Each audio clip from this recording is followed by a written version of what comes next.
अस्सलाम वालेकुम नाज़रीन, मैं मोहम्मद गुफरान आपका इस्तकबाल करता हूँ एक और इस्लामिक इन्फॉर्मेशन वाली वीडियो में। तो शुरू करते हैं बिना ज़्यादा बात किए। आपका सवाल है, 3 जुमा छोड़ने वाला क्या बन जाता है? आपके ऑप्शन हैं, पहला काफिर, दूसरा मुनाफिक, तीसरा गैर मुस्लिम, चौथा जहन्नुमी।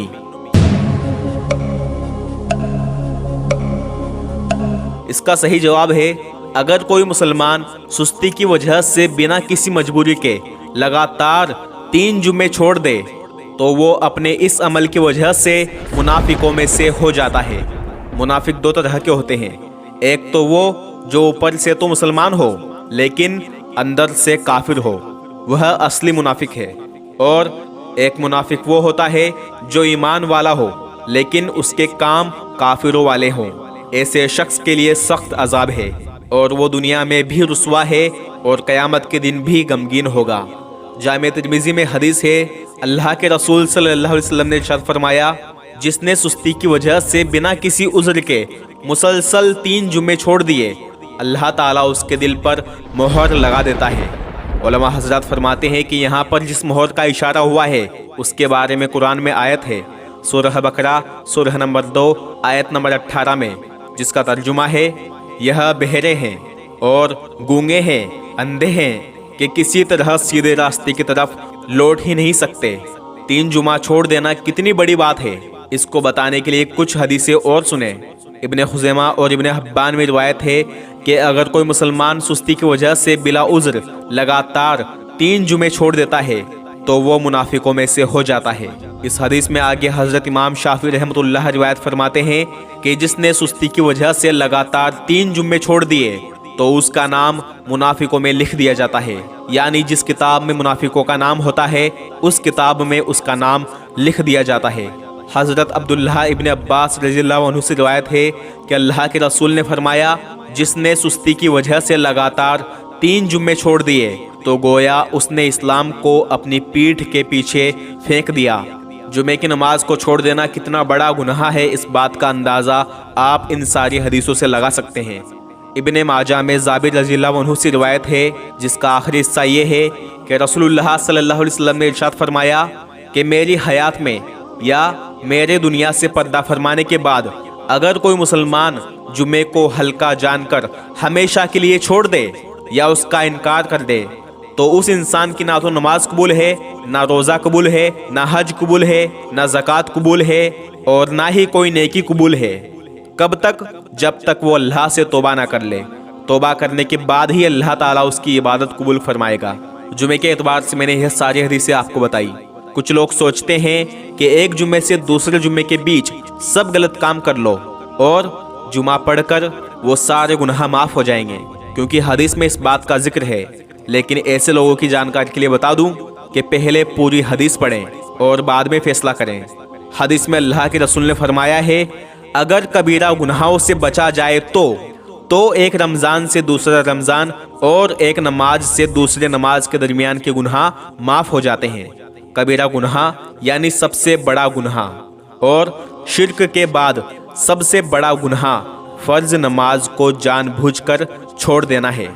एक फ़र्ज नमाज, जुमे की बात नहीं कर रहा, एक आम फ़र्ज नमाज छोड़ देना कितना बड़ा गुनाह है, इस बात का अंदाज़ा आप इन हदीसों से लगा सकते हैं। सही मुस्लिम में हदीस है, रसूलुल्लाह सल्लल्लाहु अलैहि वसल्लम ने इरशाद फरमाया, बंदे के ईमान और कुफ्र के बीच फ़र्क ही नमाज है।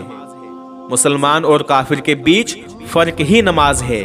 यानी जो नमाज को छोड़ता है भले ही वो मुसलमान हो लेकिन अपने इस अमल की वजह से वो अमलन काफिर है। अबू दाऊद में हदीस है, रसूलुल्लाह सल्लल्लाहु अलैहि वसल्लम ने इरशाद फरमाया, जिसने जानबूझकर नमाज छोड़ दी गोया उसने कुफ्र किया। कुरान की सूरह रूम सूरह नंबर 30 आयत नंबर 31 में अल्लाह ताला फरमाता है, मोमिनो उसी अल्लाह की तरफ रुजू किए रहो और उससे डरते रहो और नमाज पढ़ते रहो और मुशरिकों में से ना होना। आयत की तफसीर में उलमा हज़रात फरमाते हैं, जिसने जानबूझकर नमाज छोड़ी गोया वो अल्लाह की नज़रों में मुशरिक हो गया।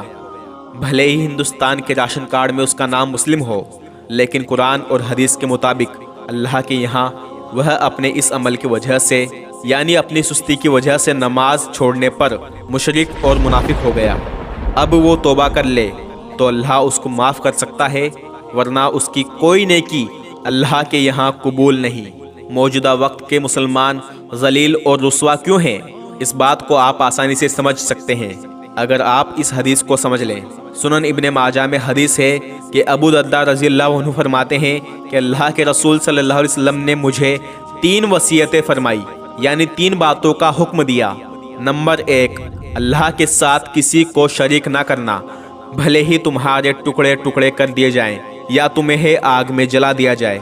نمبر 2، کبھی فرض نماز نہ چھوڑنا، ورنہ اللہ کے یہاں تمہارا ذمہ اٹھا لیا جائے گا، یعنی پھر اللہ کا کوئی وعدہ نہیں، اللہ کو تمہاری کوئی پرواہ نہیں۔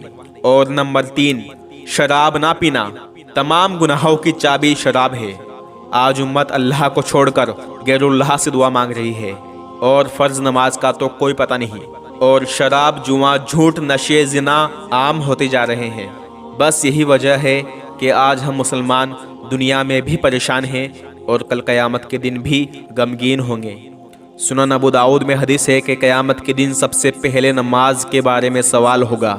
جس کی نماز درست ہوگی تو اس کے باقی کے سارے معاملات آسان ہو جائیں گے، اور جس کی نماز میں کمی ہوگی تو اس کے باقی کے سارے معاملات اور بھی زیادہ مشکل ہو جائیں گے۔ امام احمد میں حدیث ہے کہ جو شخص نماز پڑھنے والا ہوگا، قیامت کے دن نماز اس کے لیے نور ہوگی، نجات کا ذریعہ ہوگی، اور اس کے ایماندار ہونے کی دلیل ہوگی۔ اور جو نماز کو چھوڑتا ہے اس کے لیے نہ کوئی نور ہوگا، نہ جہنم سے بچنے کا کوئی ذریعہ ہوگا، اور نہ ہی اس کے ایماندار ہونے کی کوئی دلیل ہوگی، اور اس کا حشر فرعون، قارون اور حامان کے ساتھ ہوگا۔ اللہم آجرنا من النار، اللہم آجرنا من النار، اللہم حاسبنی حسابا یسیرا، اللہم حاسبنی حسابا یسیرا۔ یا رب العالمین، ہم سب کو 5 وقت کی فرض نماز پابندی کے ساتھ پڑھنے والا بنا دے، اور جو گناہ ہم نے جان بوجھ کر کیے، انجانے میں کیے، ان سب کو اپنے فضل سے معاف فرما دے۔ بے شک تیرے سوا کوئی معاف کرنے والا نہیں، اور تو معبود برحق ہے، بڑا مہربان اور نہایت رحم کرنے والا ہے۔ بے شک ہم ہی ظالموں میں سے ہیں۔ جو شخص جان بوجھ کر نماز چھوڑتا ہے اس تک اس ویڈیو کو پہنچا دے، تاکہ وہ نماز چھوڑنے کے گناہ کو جان لے اور آئندہ سے فرض نماز نہ چھوڑے۔ اللہ سے دعا ہے کہ مجھے بھی اور آپ کو بھی ان باتوں پر عمل کرنے والا بنائے۔ آمین ثم آمین۔ میں محمد غفران ملتا ہوں اگلی اسلامک انفارمیشن والی ویڈیو میں، انشاءاللہ زندہ رہا تو۔ السلام علیکم ورحمۃ اللہ وبرکاتہ۔